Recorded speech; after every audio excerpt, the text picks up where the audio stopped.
Jeg hedder Maria Steno, og jeg har boet i kommunen næsten hele mit liv. De sidste 12 år har jeg siddet i kommunalbestyrelsen. Jeg er spidskandidat for lokallisten til valget den 17. november. Lokallisten er en uafhængig og tværpolitisk liste.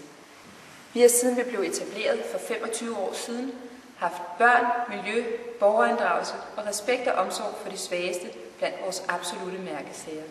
I dag er vi den næststørste gruppe i Rudersdal kommunalbestyrelse. Vi er i opposition til det siddende flertal for Venstre. Vi bruger vores stemmer aktivt ved at stille kritiske og konstruktive spørgsmål, ved at skabe debat om vigtige emner og sager, og ved at sikre åbenhed omkring beslutningsprocesserne. Vi arbejder altid aktivt for, at borgerne bliver hørt, for vi ved, at politikerne træffer de bedste beslutninger, når de berørte er involveret, og når borgernes råd er blevet inddraget. Der er rigtig mange ressourcestærke borgere og aktive seniorer i kommunen. Men der er også en lille gruppe, som har behov for opmærksomhed fra kommunen.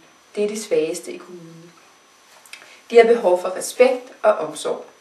Vi mener, det er vigtigt, at ældreplejen i Rudersdal Kommune har en menneskelig tilgang, og det ikke er kontrol og bureaukrati, som er styrende, men respekten for den enkelte ældre og den enkelte ældres behov. Det samme gælder i kommunens kontakt med psykisk syge og handicappede.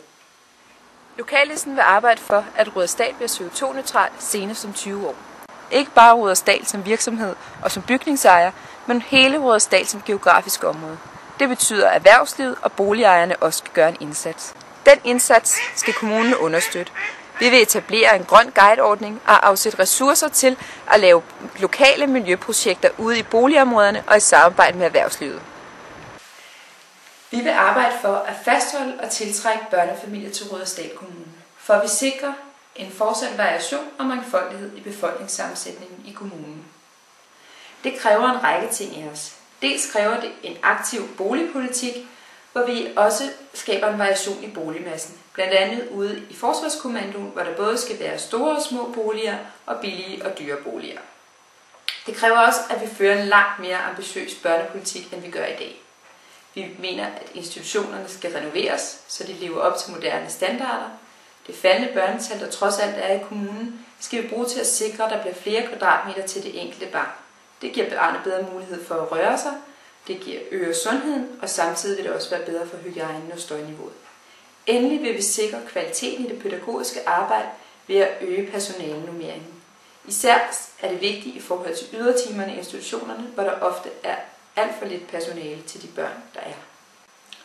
På skoleområdet vil vi sikre, at der fortsat er plads til forskellighed blandt skolerne, og at elever, lærere og forældres holdninger og idéer bliver respekteret og udnyttet til at udvikle skolernes kvalitet. Og så skal det ikke bare være det faglige indhold, som er i verdensklasse, også rammerne for undervisning skal være i orden. Det kræver en mere gennemgribende renovering af skolerne og deres udenomsarealer, og det kræver, at vi har ressourcer nok til undervisningsmidler i skolerne. Jeg har nu præsenteret lokallistens vigtigste mærkesager. Jeg håber, du har fået lyst til at læse vores samlede valgprogram og møde vores kandidater på lokallistens hjemmeside www.lokallisten.dk.